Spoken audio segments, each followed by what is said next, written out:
जी देखने तो सुनने वाले भरावां नूं अस्सलाम वालेकुम। साडे चैनल का नाम है सिंधु गोट फार्म। उम्मीद करना मेरे सारे दोस्त आप ठीक होणगे। अज की वीडियो का साडा मौजू है बरसात के मौसम के मॉनसून के मौसम के जिहड़ियां जानवरों के उपर बीमारियां आंदियां ने तो कितनियां डेंजरस बीमारियां ने तो तुहाडे जानवरों नूं की नुकसान देंदियां ने।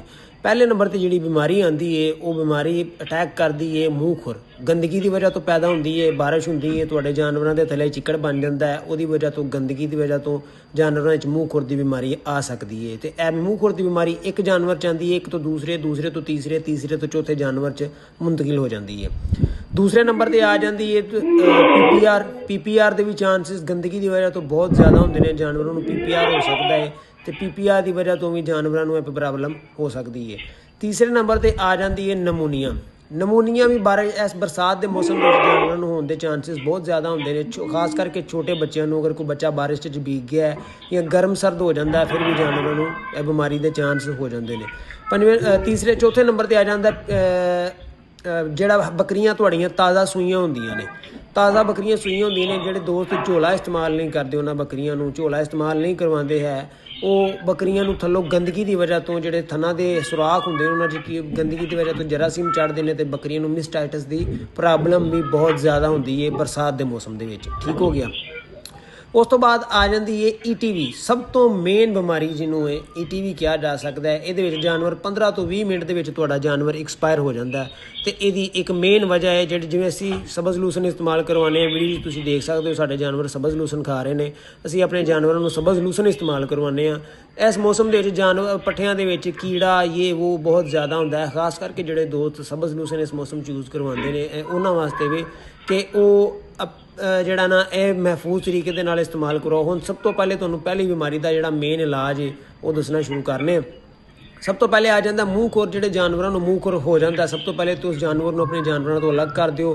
सफाई का खास ख्याल रखा करो। सफाई दूसरे तीसरे दिन नहीं, दूसरे दिन बरसात के मौसम में लाजमी करो। रोज़ डे कोशिश करो रोज़, नहीं तो दूसरे दिन तो लाजमी करो। अगर किसी जानवर को मूँह खुर हो गया तो तुसी उहदे च फटकरी के पानी के नाल उहदे मूँह नूं धोवो। ठीक है। उपर सरसों का तेल इस्तेमाल करो, हल्दी जिहड़ी है वो पानी च पा के इस्तेमाल करो। नीम के पत्तियां के नाल जानवर के खुरां के उपर मूँह के उपर स्प्रे करो। ठीक हो गया। तो उस तो इलावा जिहड़ियां मूँह खुर वास्ते मैडिसन इस्तेमाल कराई जांदियां ने नाल वो भी इस्तेमाल करवो।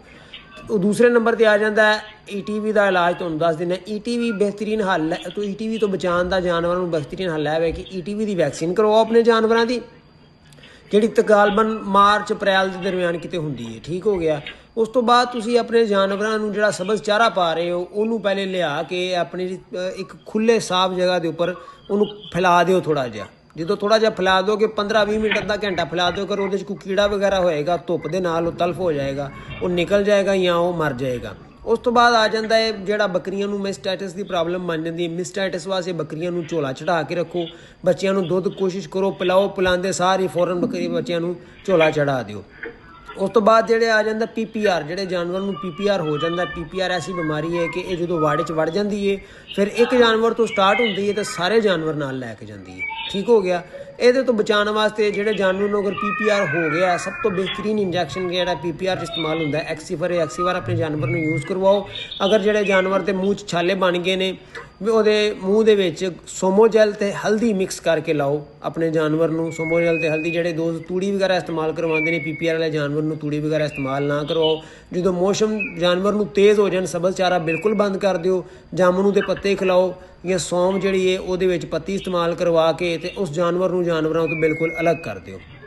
ठीक हो गया। तो दूसरे नंबर सब तो कोई भी बीमारी है ना, कोई भी बीमारी अगर तुहाडे जानवरों से स्टार्ट हो रही है तो वह बेहतरीन हल सिर्फ और सिर्फ एक के तुहाडे बाड़े की सफाई। जिन्नी तुहाडे बारे च सफाई होएगी उन्नी ही तुहाडे जानवर तकरीबन हर बीमारी तो महफूज रहणगे।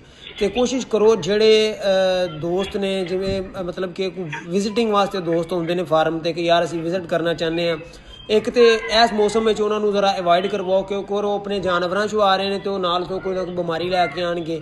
ठीक हो गया। अपने जानवर जितने ने उन्होंने बाड़े के उपर तकरीबन हफ्ते के 2-3 दफ़ा या कोशिश करो कि 2 दफ़ा मिनीमम ਆਪਣੇ ਜਵਾੜੇ ਦੇ ਵਿੱਚ ਚੂਨਾ ਜਿਹੜਾ ਉਹਨੂੰ ਇਸਤੇਮਾਲ ਕਰਿਆ ਕਰੋ, ਪਾਣੀ ਨਾਲ ਭਿਗੋ ਕੇ ਇਸਤੇਮਾਲ ਕਰ ਲਓ ਜਾਂ ਵੈਸੇ ਸੁੱਕਾ ਖਿਲਾਰ ਦਿਆ ਕਰੋ। ਇਹਦੇ ਨਾਲ ਜਿਹੜੇ ਕੋਈ ਜਾਨਵਰਾਂ ਦੇ ਵਿੱਚ ਜਰਾਸੀਮ ਹੋਣਗੇ ਜਾਂ ਜਿਹੜੇ ਕੋਈ ਤੁਹਾਡੇ ਬਾੜੇ 'ਚ ਜਰਾਸੀਮ ਹੋਣਗੇ ਉਹ ਨਾਲੋਂ ਨਾਲ ਹੀ ਮਰਦੇ ਜਾਣਗੇ। ਉਮੀਦ ਕਰਨਾ ਮੇਰੇ ਦੋਸਤਾਂ ਨੂੰ ਵੀਡੀਓ ਅੱਛੀ ਲੱਗੀ ਹੋਏਗੀ। ਵੀਡੀਓ ਅਗਰ ਅੱਛੀ ਲੱਗੀ ਹੈ ਤਾਂ ਵੀਡੀਓ ਨੂੰ ਲਾਈਕ ਕਰੋ, ਚੈਨਲ ਨੂੰ ਸਬਸਕ੍ਰਾਈਬ ਕਰੋ ਤੇ ਜਿਹੜੀ ਵੀ ਤੁਹਾਨੂੰ ਮਾਲੂਮਾਤ ਮੈਂ ਅਗਰ ਮਿਸਟੇਕਲੀ ਕੁਝ ਗਲਤ ਮਾਲੂਮਾਤ ਦੇ ਦਿੱਤੀ ਹੈ ਤਾਂ ਤੁਸੀਂ ਮੇਰੀ ਉਹਦੇ 'ਚ ਕਮੈਂਟ ਸੈਕਸ਼ਨ 'ਚ ਆ ਕੇ ਆਪਣੀ ਰਾਏ ਦਾ ਇਜ਼ਹਾਰ ਕਰ ਸਕਦੇ ਹੋ ਤੇ ਮੈਨੂੰ ਦੱਸ ਸਕਦੇ ਹੋ ਕਿ ਇੱਥੇ ਮੈਂ ਮਿਸਟੇਕ ਕੀਤੀ। ਬਾਕੀ ਮੈਂ ਤੁਹਾਨੂੰ ਸਿਰਫ ਉਹ ਕੁਝ ਦੱਸਿਆ ਜੋ ਅਸੀਂ ਆਪਣੇ ਜਾਨਵਰਾਂ ਲਈ ਇਸਤੇਮਾਲ ਕਰਨੇ ਆ। ਕੋਸ਼ਿਸ਼ ਕਰਿਆ ਕਰੋ ਗਰਮੀਆਂ ਦੇ ਵਿੱਚ ਆਪਣੇ ਜਾਨਵਰਾਂ ਨੂੰ ਸਰਸੋਂ ਦਾ ਤੇਲ ਨਾਲ ਤਾਰੇ ਮੇਰੇ ਦਾ ਤੇਲ ਜ਼ਰੂਰ ਇਸਤੇਮਾਲ ਕਰਵਾਇਆ ਕਰੋ।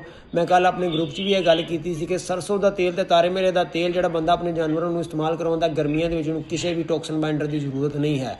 ਤਾਰੇ ਮੇਰੇ ਦਾ ਤੇਲ ਇਸਤੇਮਾਲ ਕਰਵਾਓ, ਤੁਹਾਡੇ ਜਾਨਵਰਾਂ ਨੂੰ ਮੇਰੇ ਖਿਆਲ ਦੇ ਨਾਲ ਟੌਕਸਨ ਬਾਈਂਡਰ ਦੀ ਜ਼ਰੂਰਤ ਨਹੀਂ ਹੁੰਦੀ ਹੈ।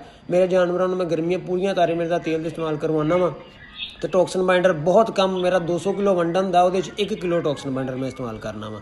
ਅਗਰ ਵੀਡੀਓ ਅੱਛੀ ਲੱਗੀ ਹੋਈ ਵੀਡੀਓ ਨੂੰ ਲਾਈਕ ਕਰੋ, ਚੈਨਲ ਨੂੰ ਸਬਸਕ੍ਰਾਈਬ ਕਰੋ। ਇਜਾਜ਼ਤ ਦਿਓ ਆਪਣੇ ਵੀਰ ਨੂੰ। ਅੱਲਾ ਹਾਫਿਜ਼। ਦੁਬਾਰਾ ਇੱਕ ਹੋਰ ਵੀਡੀਓ ਤੇ ਦੁਬਾਰਾ ਇੱਕ ਨਵੇਂ ਟੌਪਿਕ ਤੇ ਤੁਹਾਡੇ ਅੱਗੇ ਹਾਜ਼ਰ ਹੋਵਾਂਗੇ ਜੀ।